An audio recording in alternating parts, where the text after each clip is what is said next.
Here it is, the iPhone 5C. Now I chose my favorite color combination, the blue phone with the green case. Let me get it out of this case so you can see how the color looks.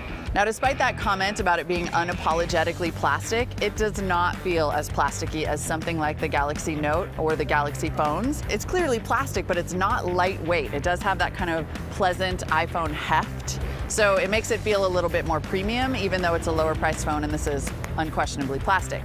Now, as for these cases, these are $29, which seems a little excessive. They do add that kind of extra style, although someone on Twitter pointed out that they look a lot like either Crocs or Connect 4.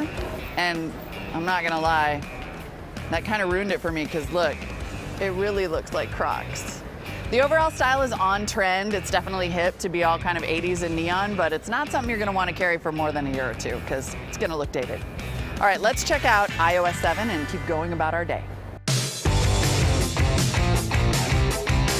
I'm posting an empty mall scene, #zombies. Ooh, I'll check out some notifications. It's currently 64 degrees, the high will be 73.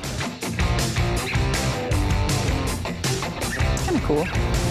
So once I have my photo, I can do all kinds of editing. So I have my whole edit menu. I can, of course, auto enhance. There are filters now built right in, which is kind of cool.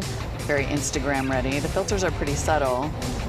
The only thing I don't like about all the filters is that when you apply them and make all these edit changes, you can't save an original. You just save the edited version. That's kind of a bummer. But then sharing gets very easy. So the first thing you notice is that you have AirDrop as a menu option, which in theory lets you share instantly with people nearby who also have iOS 7 devices with AirDrop turned on. That's kind of Apple's replacement for NFC. I'm sure it's easy and seamless, but obviously it depends on adoption. Use as wallpaper. I'll set my beautiful hummingbird as both. Alrighty, and check me out. I'm so artsy. Now, one extra bonus that came along with iOS 7 is iTunes Radio. If you're like me and you've been trying to sort of hack your Spotify together with your iTunes collection, you know that Spotify is obviously not well integrated with iOS.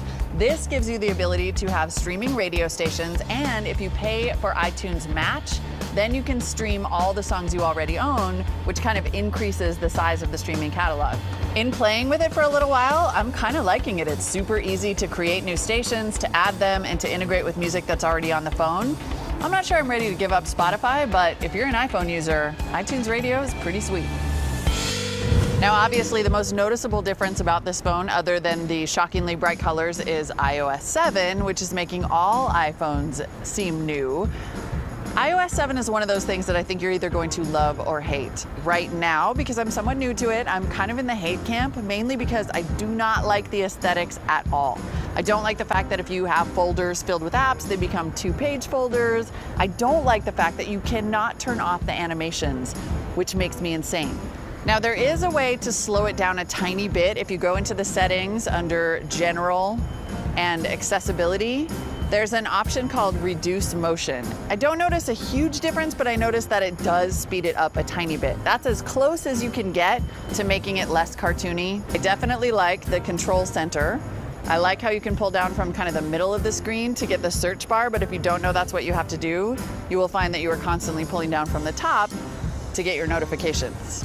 One other small improvement that I really like is that now when you open up Safari, the search and URL bar is permanently affixed to the top of the page like it should be, and it's just one bar. I think it takes some getting used to. If you've been living with the old OS for a long time, it is obviously going to be more of a shock to the system, and I'll let you decide for yourself about the aesthetics.